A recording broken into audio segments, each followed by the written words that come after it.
Assalamualaikum warahmatullahi wabarakatuh. Berjumpa kembali dengan Ternyata Bukan Mistis bersama Tuan Guru Fikri. Pada episode sebelumnya kita sudah berkunjung ke makam Panglima Burdurwangsa Tuan Guru. Betul. Masih tetap di pemakaman Sabu Kingking. Betul.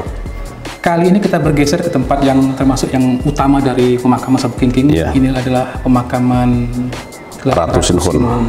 Ratu Sinuhun ini orang yang sangat berjasa di khususnya Sumatera Selatan, yang menyusun buku hukum Undang-Undang Simbur Cahaya.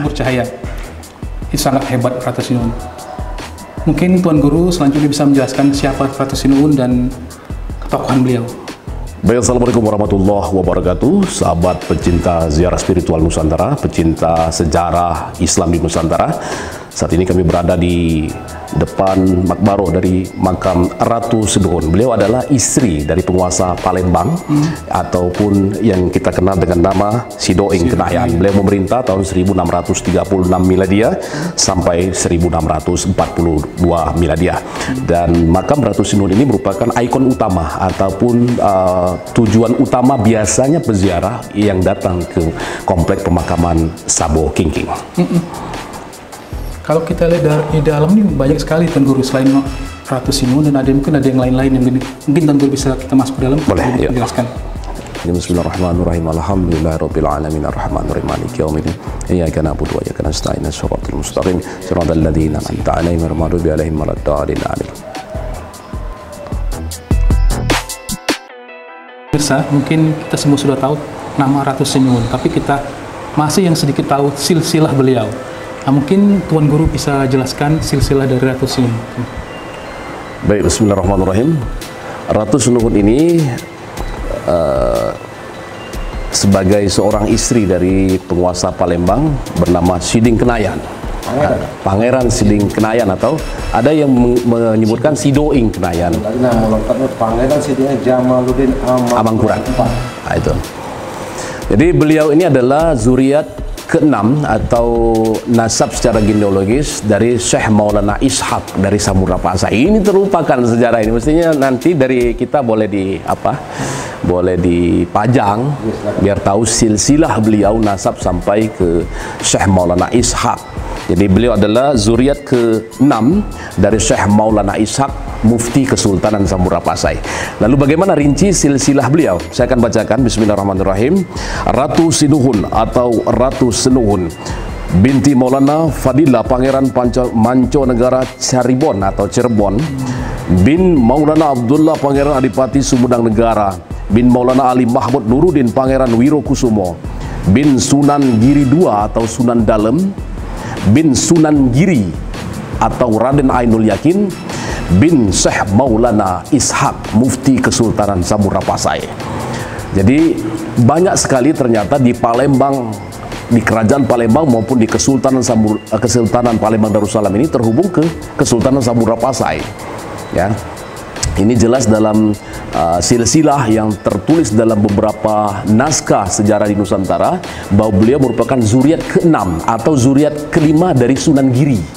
Sunan Giri ini makamnya di Gresik, Jawa Timur. Jadi Sunan Giri bernama Raden Ainul Yakin adalah putra dari Syekh Maulana Ishaq, Mufti Kesultanan Samudra Pasai. Nah, ini nasab beliau. Ya, jadi terhubung ke Cirebon, terhubung ke Giri, terhubung ke Samudra Pasai. Jadi beliau baru generasi ke-6 dari Syekh Maulana Ishaq, Mufti Kesultanan Samudra Pasai. Itulah nasab silsilah dari Ratu Sinuhun, perumus atau pembuat kitab Undang-Undang Simbur Cahaya. Dan kitab Undang-Undang Simbur Cahaya ini, Pak Sulis, ini banyak dipakai, diberlakukan di daerah Uluan, termasuk di wilayah Jagat Besemah Libau Semende Panjang.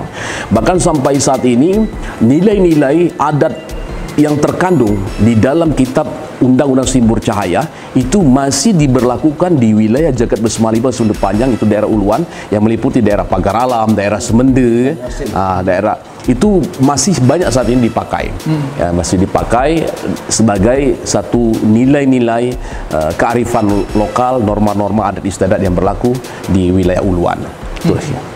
Nah ini Pak Sulis kita tambahkan pada pemirsa pecinta sejarah Islam di Nusantara dan pecinta ziarah spiritual Nusantara bahwa Syekh Maulana Ishaq tadi, Mufti Kesultanan Samudra Pasai atau leluhur dari Ratu Sinuhun ini merupakan salah satu tokoh penyebar Islam di Nusantara yang berasal dari Samudra Pasai karena seorang mufti atau penasihat kerajaan di Samudra Pasai.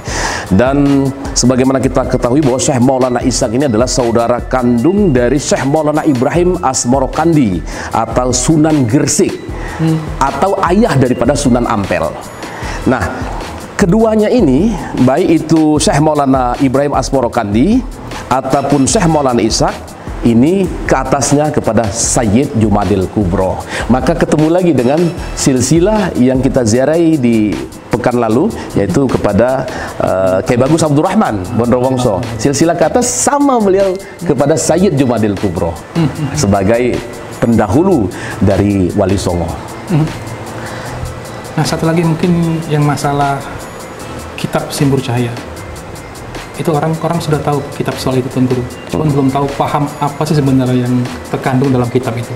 Baik, Undang-Undang Simbur Cahaya atau kitab yang berlaku di masa Kerajaan Palembang, di masa Sidoing Kenayan yang dibuat oleh Ratu Sinuhun, isi di dalamnya adalah aturan-aturan hukum berkaitan dengan adat, tata cara, kelakuan yang berada di dalam masyarakat di wilayah Sumatera Selatan saat ini.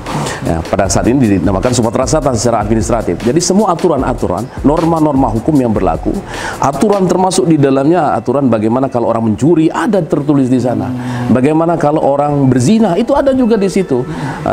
Semacam kanun kalau dalam bahasa ininya Arabnya kanun atau aturan atau peraturan daerah. Tapi waktu itu kan di masa kerajaan nih, di masa kerajaan Palembang, maka semua aturan-aturan hukum, adat-adat yang berlaku di wilayah Kerajaan Palembang, termasuk wilayah Uluan, itu tertulis atau merupakan kandungan konten daripada kitab Undang-Undang Simbur Cahaya.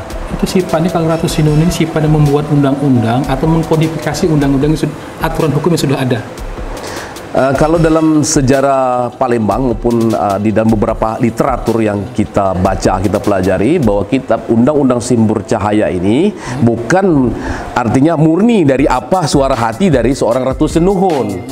Ya, tetap di dalam sebuah aturan, di dalam sebuah kerajaan ada sebuah mekanisme dalam merumuskan sebuah undang-undang untuk melahirkan sebuah kebijakan.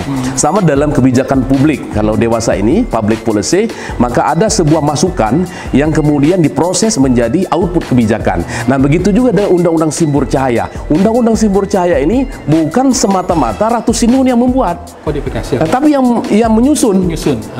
Artinya undang-undang sudah ada. Undang-undang ada penyusun, tim penyusun pasti ada. Artinya ulama-ulama yang berada di Kerajaan Palembang, inilah yang menjadi penyusun. Tapi lepas Ratu Sinuhun berperan besar Dan sangat dikenal sebagai penyusun ya kitab Undang-Undang Simbur Cahaya. Oke, mungkin nanti kita telusuri terus, tetap di Ternyata Bukan Mistis.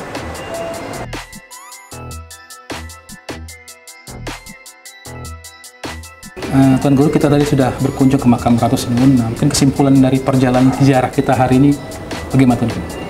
Kesimpulan dari ziarah kita kali ini sama dengan ziarah-ziarah kita sebelumnya, agar tempat-tempat yang mengandung nilai histori tinggi di kota Palembang ini harus menjadi perhatian pemerintah. Artinya baik dari bangunan, kemudian dari publikasi media, dan harus bekerja sama dengan media-media lokal, baik media cetak ataupun media elektronik untuk meluruskan sejarah ini.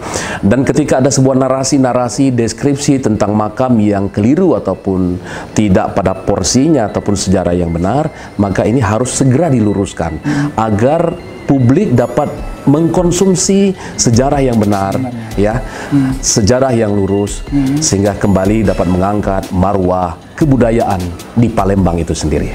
Dan pesan berikutnya kepada para peziarah spiritual Nusantara, sahabat-sahabat pecinta sejarah Islam di Nusantara, ketika datang ke makam, termasuk di makam Samo Kingking ini, tidak meminta sesuatu kepada sahibul maqam, tapi mintalah hanya kepada Allah Subhanahu wa taala. Ini merupakan aset sejarah, ini merupakan peninggalan sejarah Islam, ini merupakan bukti peradaban Islam. Kita datang ke sini bersilaturahim ruhaniyah, menyambungkan ruh kita kepada ruhnya para wali yang ada di sini, arwah-arwah yang ada di sini, wali-wali yang ada di makam Sabo Kingking. Jadi itu yang dapat kita sampaikan. Oke, Tuan Guru, pemirsa, mungkin itu saja kita hari ini. Kita lain waktu bertemu kembali dalam penelusuran kita ke tempat-tempat yang lebih bersejarah, ungkap-ungkap masalah mistis tapi ternyata bisa diungkap dengan akal pikiran. Terima kasih Tuan Guru. Sama-sama. Nantikan terus kita di Ternyata Bukan Mistis.